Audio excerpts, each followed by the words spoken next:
Bismillahirrahmanirrahim. Assalamualaikum warahmatullahi wabarakatuh. Alhamdulillah, alhamdulillahilladzi ja'ala Ramadan syahrul siyam, syahrun unzila fihil Qur'an, hudan linnasi wa bayyinatin minal huda wal furqan.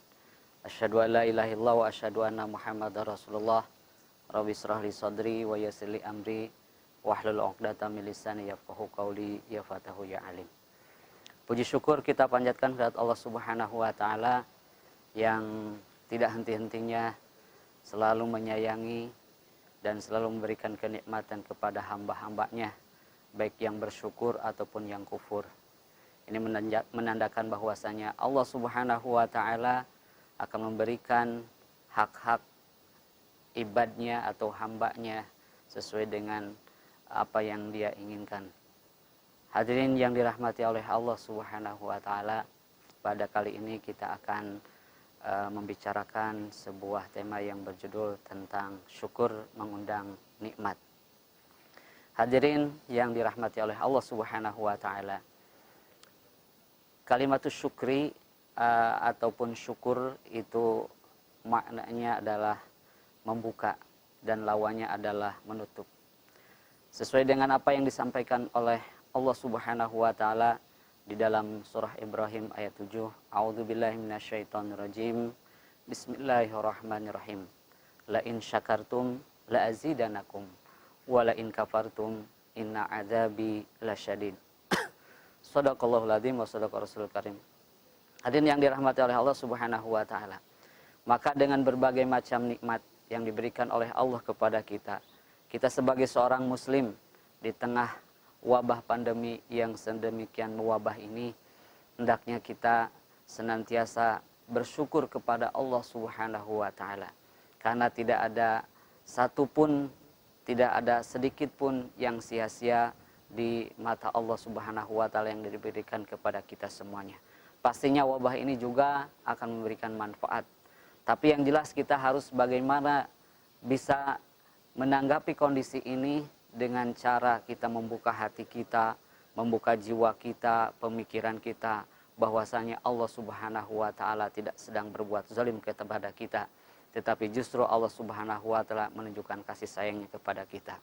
Maka dengan cara itu kita sudah melaksanakan sebuah kesyukuran yang insya Allah dengan sikap seperti itu akan membuka kepada kita berbagai macam kenikmatan-kenikmatan. Di antaranya adalah kita akan menerima bahwa ini tidak menjadikan sebuah azab, tetapi ini adalah ujian dari Allah Subhanahu wa taala. Maka bagi seorang muslim, bagi seorang mukmin menanggapi hal ini, mensyukuri nikmat yang ada dalam kondisi seperti ini, jauh akan lebih produktif. Contohnya banyak sekarang.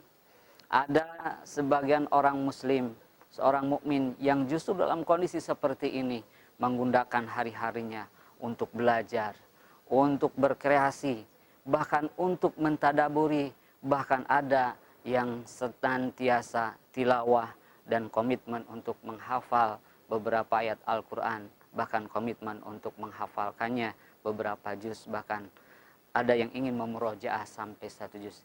Ini merupakan sebuah bukti bahwa umat Islam ini menanggapi kondisi ini, mensikapi kesyukuran kepada Allah akan lebih produktif lagi. Yang kedua, syukur itu akan mendatangkan berbagai macam kenikmatan, karena bagi seorang umat Islam bahwasanya syukur ini akan lebih bahagia dan akan lebih optimis. Orang muslim ketika menghadapi berbagai macam kondisi, semuanya ditatap dengan optimis, rasa bahagia, karena sekali lagi Allah Subhanahu wa taala tidak akan pernah menyia-nyiakan, tidak akan pernah berbuat abas ataupun tidak ada gunanya, tetapi semua yang diciptakan oleh Allah Subhanahu wa taala ada gunanya. Maka umat Islam, umat mukmin ini dalam menghadapi kondisi seperti ini akan lebih bahagia dan akan lebih optimis, karena dia akan lebih mengejar target bukan hanya duniawi tetapi mencapai target ukhrawi. Maka ini effortnya, usahanya akan jauh lebih lebih bermakna daripada orang-orang yang hanya mengejar duniawi saja. Yang ketiga, bahwa syukur itu akan membukakan nikmat kepada kita, karena syukur akan kembali kepada kita sendiri. Haitsu qala Allah Ta'ala fi surati Luqman, a'udzubillahi minasyaitonirrajim, wa laqad ataina Luqmanal hikmata an yashkur lillah, wa man yashkur fa innama yashkuru li nafsihi, wa man kafara fa innallaha ghaniyyun hamid. Jadi kalau kita bersyukur, maka kenikmatan itu akan kembali kepada kita. Ketika kita akan bersyukur, rasa bahagia juga kita yang akan merasakannya. Ketika kita bersyukur, maka rasa optimisme untuk menatap masa depan dan melahirkan produktivitas serta kreasi-kreasi yang lebih bermanfaat, maka insya Allah akan terbuka selebar-lebarnya. Kembali kepada kita, mensikapi segala sesuatu dengan syukur kepada Allah, pasti akan kembali kepada kita, baik itu di dunia ataupun di akhirat. Demikian yang bisa saya sampaikan. Mohon maaf atas segala kekhilafan. Aku qouli hadza wa astaghfirullahi wa lakum, dan selamat menjalankan ibadah puasa. Semoga senantiasa Allah Subhanahu wa taala melindungi kita semua dengan memberikan kesehatan, kekuatan, baik itu keimanan, keislaman ataupun fisik kita yang kuat, dan Allah Subhanahu wa taala akan memberikan jalan-jalan kepada kita yang lebih baik untuk masa depan kita. Assalamualaikum warahmatullahi wabarakatuh.